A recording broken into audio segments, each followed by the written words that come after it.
달콤한 말씀 행복한 하루 10월 29일 목요일 말씀 묵상을 함께 나누도록 하겠습니다. 오늘 본문은 시편 37편 23절로 40절입니다. 여호와께서 사람의 걸음을 정하시고 그의 길을 기뻐하시나니 그는 넘어지나 아주 엎드러지지 아니함은 여호와께서 그의 손으로 붙드심이로다. 내가 어려서부터 늙기까지 의인이 버림을 당하거나 그의 자손이 걸식함을 보지 못하였도다. 그는 종일토록 은혜를 베풀고 꾸어주니 그의 자손이 복을 받는도다. 악에서 떠나 선을 행하라. 그리하면 영원히 살리니 여호와께서 정의를 사랑하시고 그의 성도를 버리지 아니하심이로다. 그들은 영원히 보호를 받으나 악인의 자손은 끊어지리로다. 의인이 땅을 차지하며 거기서 영원히 살리로다. 의인의 입은 지혜로우며 그의 혀는 정의를 바라며 그의 마음에는 하나님의 법이 있으니 그의 걸음은 실족함이 없으리로다. 악인이 의인을 엿보아 살해할 기회를 찾으나 여호와는 그를 악인의 손에 버려두지 아니하시고 재판 때에도 정죄하지 아니하시리로다. 여호와를 바라고 그의 도를 지키라. 그리하면 내가 땅을 차지하게 하실 것이라. 악인이 끊어질 때에 내가 똑똑히 보리로다. 내가 악인의 큰 세력을 본즉 그 본래의 땅에 서 있는 나무잎이 무성함과 같으나 내가 지나갈 때에 그는 없어졌나니 내가 찾아도 발견하지 못하였도다. 온전한 사람을 살피고 정직한 자를 볼지어다. 모든 화평한 자의 미래는 평안이로다.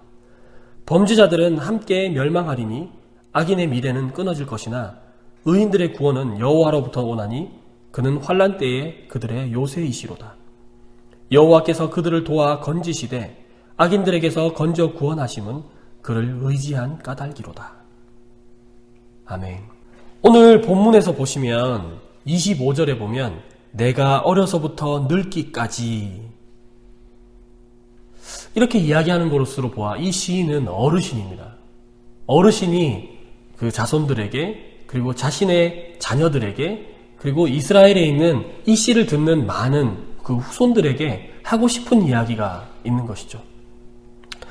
이 시를 지으신 어르신은 머리로만 알고 있는 하나님을 전하는 것이 아니라 본인의 온몸으로 체득된 그 하나님의 은혜를 전하는 겁니다. 25절 보시면 어려서부터 늙기까지 의인이 버림을 당하거나 그의 자손들이 구걸하는 것을 내가 본 적이 없다. 그는 종일토록 은혜를 베풀고 꾸어줘서 심지어 자손들까지 복을 받는다. 이렇게 이야기합니다. 또 아울러서 밑에 보시면 35절과 36절에도 내가 악인을 본즉 세력이 커져가지고 나무잎이 무성함같이 그렇게 무성하지만 내가 그 나무를 지나가려고 하니까 그 악인들의 세력은 이미 오간데가 없고 내가 그때 무성했던 나무들 있잖아 하고 찾아보아도 찾을 수가 없었다는 겁니다. 그렇게 경험을 전하고 있습니다. 의인들은 하나님께서 지켜주십니다. 여러분 뭐라고 하냐면 24절에 보면 그는 넘어지나 아주 엎드러지지 아니한다고 해요. 왜냐하면 하나님이 그의 손으로 그를 붙잡기 때문입니다. 완전히 자빠지지 않고 넘어질 즈음에 붙잡는다는 거죠. 아니 의인이라고 해서 어려움과 힘듦이 없겠습니까? 의인도 고난이 있고 힘듦이 있습니다. 근데 그때 그 의로운 행위들, 그가 의롭게 살았고 하나님의 의로운 약속을 믿고 살았던 그들은 하나님께서 붙잡는다는 거예요. 넘어지지 않도록. 또한 의인은 그렇게 하나님께서 붙잡을 뿐만 아니라 땅을 얻게 된대요. 그리고 영원히 산대요. 29절에 보면 의인이 땅을 차지하며 거기서 영원히 살리로다. 의인의 입은 지혜롭고 그의 혀는 정의를 말한다고 합니다. 여기서 말한다는 건 읊조리고 외우고 묵상한다는 거예요. 그의 마음에는 하나님의 법이 있대요. 자, 생각해 봅시다. 의인의 삶은 입에서부터 마음에서부터 심지어 살아가는 그 삶의 모든 행위들이 하나님의 말씀을 읊조리고 하나님의 법을 마음에 두고 그리고 가난한 자들을 돕고 이웃을 사랑하고 하나님을 사랑하는 행위들을 계속해서 하는 거예요. 그러니까 자손들이 복을 받는 거죠. 왜요?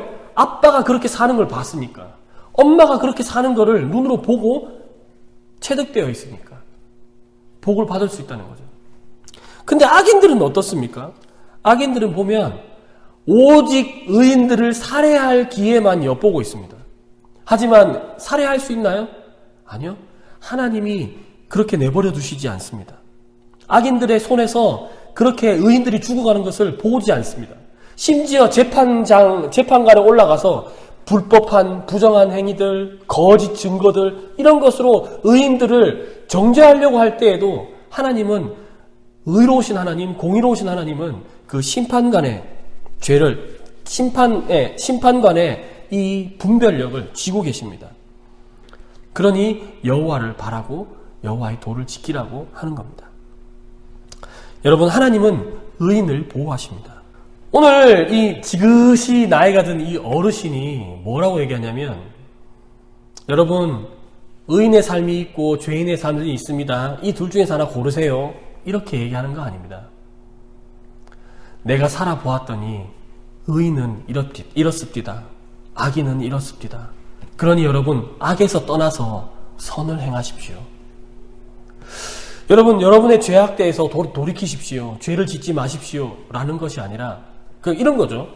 원수를 미워하지 마세요. 원수를 미워하는 걸 멈추세요. 여기에서 이야기가 끝나는 게 아니라 원수를 사랑하세요. 라고 하는 겁니다.